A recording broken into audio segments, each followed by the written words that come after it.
The medical examination for an officer candidate is basically done not just to detect any disease. We also aim to try and detect disabilities, which, though currently unobvious, can be unmasked later because of the stress and strain that military service puts on the individual.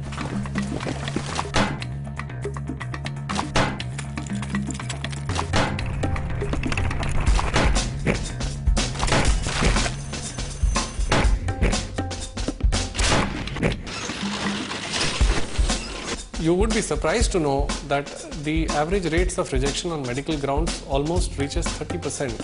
That means out of every 100 candidates, almost 30 candidates do not make it. In all the previous tests, the candidates knew how well or badly they have performed. But here, they just don't know.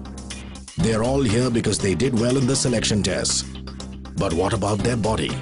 Seasoned hands helped by sophisticated testing and diagnostic equipment are out to detect even the slightest abnormality. 183.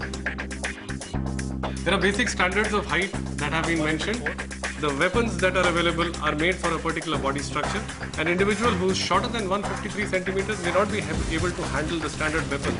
Similarly, various other things like the trenches, the dugouts which are there are of particular dimensions.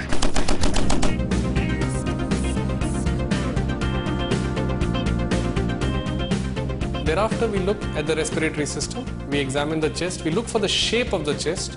We examine the circumference of the chest and look for how well the chest can be expanded with a single breath. Take a deep breath. The chest has to expand sufficiently to breathe in enough air. This is necessary as a soldier has to walk, run, trek, carry battle loads and climb mountains. If he fails to inhale enough oxygen, he would get exhausted in no time and turn into a liability for his buddies.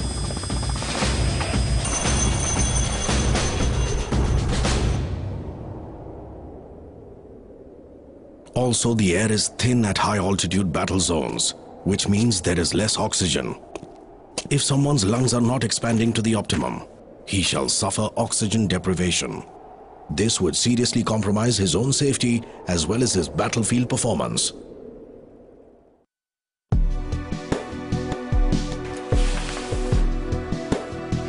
The surgeon basically looks at the external genitalia, the limbs, if the bones are all right. Say supposing people have knock knees or people have toes which are hammer toes or claw toes, or their toes are like deviated from the normal. These are all reasons for making these candidates unfit. Thereafter, they are supposed to look at the way the limbs are angled. Check to kuch kar rahe the, definitely. Very serious mahal inside. I told him I'm nervous, but there was no response from him. Both hands on your chest. Raise, lift your head now. So we are looking at creating a human resource which allows us to have a fit army which can serve in all terrains. If you have a candidate who has knock knees, we need to detect it early at this time, because when they undergo a strenuous training in the hilly terrain, when they have to run long distances with their weapons, they have an abnormal strain on their knees which may start affecting their joints. From initially itself, we need to be sure that they will not have an abnormality which will interfere in performance of their efficient duties. Maintain this posture till I tell you to. Up, the thigh up please. Heel of your front foot will touch the toe of your back foot while you look straight ahead. Tight, tighter. Fine.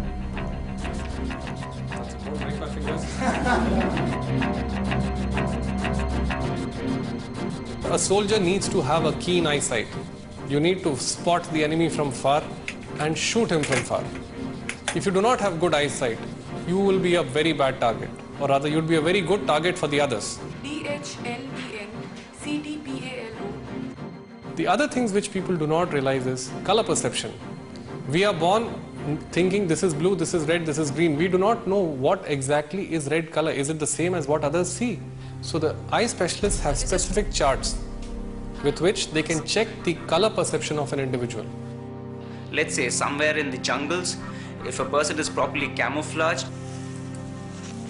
So to have good color vision, one is able to differentiate between the minor color hues and probably detect, and this could be the difference between life and death for a person one sees in the field.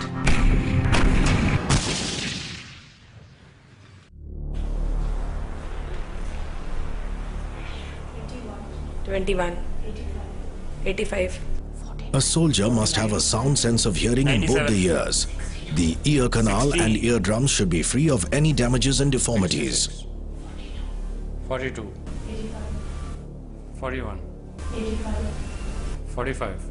A soldier must be able to clearly hear a wide range of sounds, from a low whisper to a loud bang and all the other sounds in between. The ability to hear clearly can often mean the difference between life and death, victory and defeat in combat situations.